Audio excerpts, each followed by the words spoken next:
So let's talk about the inevitable, the end of the world. Although we all know it's going to happen at some point, nobody is sure how or when. Let's start by discussing some theories. The scare in December 2012. If you were caught up on your news or social media at this time, you probably heard about it. Basically, it was the end of the Mayan calendar.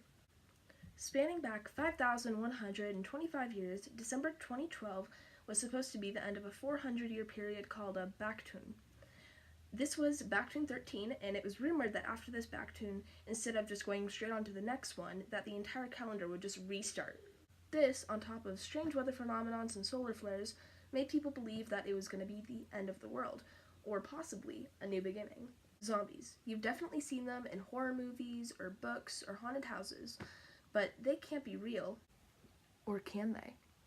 The idea that your brain, or at least part of it, could reactivate and make you hungry for human flesh isn't necessarily feasible, but it is more so if you're already alive. A kind of highly contagious disease that mimics a lot of the features of a zombie is Kluver-Bucy syndrome. This causes hyperorality, meaning putting inappropriate objects in your mouth, like a human. Kluver-Bucy also causes an inability to recognize familiar objects, like family members or pets or anything like that. Dementia is also common and can escalate very quickly, becoming hostile and violent. All of this happens in your amygdala, which controls your emotions, survival instincts, and memory. Drugs can also be catalysts of these symptoms. Flakka, or pyrrolidino pentiophenones, is very similar to bath salts. After taking, users become very violent and paranoid. Body temp will rise to 105 degrees, and they'll lose all sense of control. A belief that the user is able to lift insanely heavy objects is also reported, and in most cases, they're actually able to do these crazy feats. In Florida, a man allegedly on the drug burst down hurricane-proof doors because Florida. Another, but slightly less common theory is that robots will create an empire. There's no denying that technology is becoming more advanced by the day, but could it really take over humans? The bad news is that, yeah, it's definitely on the table, but the good news is that it won't be in our lifetime. AI development is taking way too long for them to be able to produce a stronger and smarter robot than humans anytime soon, but Stephen Hawking and Elon Musk do consider it's on the table for future generations. Hawking poses that robots could just take off and redesign themselves, but Elon Musk just doesn't appreciate all the research that's going into it. It poses a threat to society, he says. While it's likely that climate change will get to us sooner, I'll get to that in a little bit, it's nothing that we need to worry about right now. Even though the event of the end in itself is intriguing, what can be even more interesting is the question of what would happen afterwards. A widely discussed topic among the public and scientists is whether or not we can planet hop. One of the options for viable planets is Centauri b, which is in the solar system Alpha Centauri, which is 4.3 billion light years away from us, but it is also the closest solar system that we have to ours. Now, Centauri b is viable except for the fact that it's closer to its sun than Mercury is to ours, which means it's really hot. Mars is another widely discussed option for us, but the conditions have been duplicated and tested over here, and they're definitely a lot rougher and colder than we're used to. Now, by the time that the Earth is no longer habitable, it's estimated that Mars will have begun to heat up, and we'd be able to live on it, and it would stay like this for 5 billion years. Now let's talk about how the actual planet itself would hold up after humans were to disappear from it completely. 2 to 10 days after humans would die, all the power would go out, but the solar panels and windmills would still be working. Subways would be flooded by the underground pipes, pets would die of starvation, as would the animals that we use for food. From 1 month to 1 year after, nuclear power plants would explode due to lack of water, with explosions bigger than Fukushima. The animals would die of cancer, and satellites from above the Earth will fall. At 25 years, the vegetation will appear under the pavement, the air would be completely clean, and nature will reclaim the Earth. At 300 years, the Eiffel Tower, the Golden Gate Bridge, and any other metal and steel structures will collapse, and marine life will see a huge jump in population, partially because we're not killing them anymore. At 500 years, all of the cities will look like forests.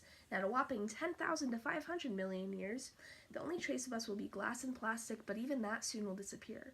If any other creature were to come to the Earth, or we were to be reborn somehow, they would have no idea that we were here in the first place. Another big question that is frequently asked is if life could restart. An astrophysicist, Frederick Marin, says that 98 people are needed to restart life. A common belief is that only 2 people would be needed to make an entire new population, but that is not true at all, because DNA with only 2 people would eventually become like too close together and that people would be deformed, and it's just not a good thing. He also says that eventually, if you really want to sustain a population for a long amount of time, you would need 20,000 people or more. The third and final point would be my personal favorite, which is climate change. Something that has caused a very big reaction in media has been the Yellowstone volcano. It has had 3 major eruptions: 640,000 years ago, 1.3 million years ago, and 2.1 million years ago.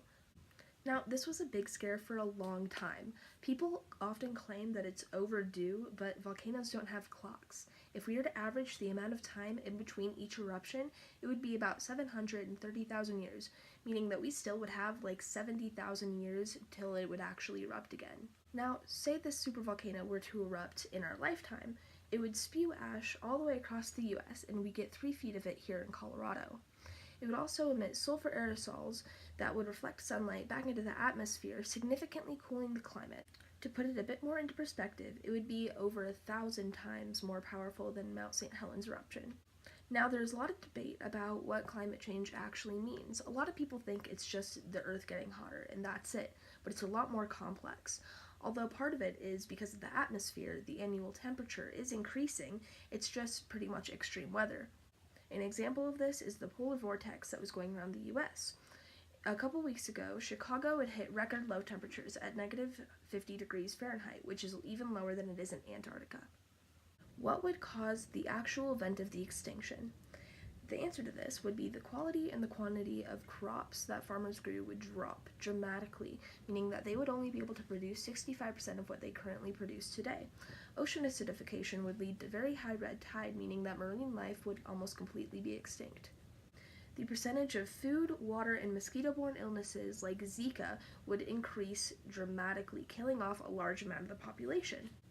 In 2050, wildfires will burn 6 times more area than they do today, and seawater levels will eventually rise to completely engulf cities like Miami.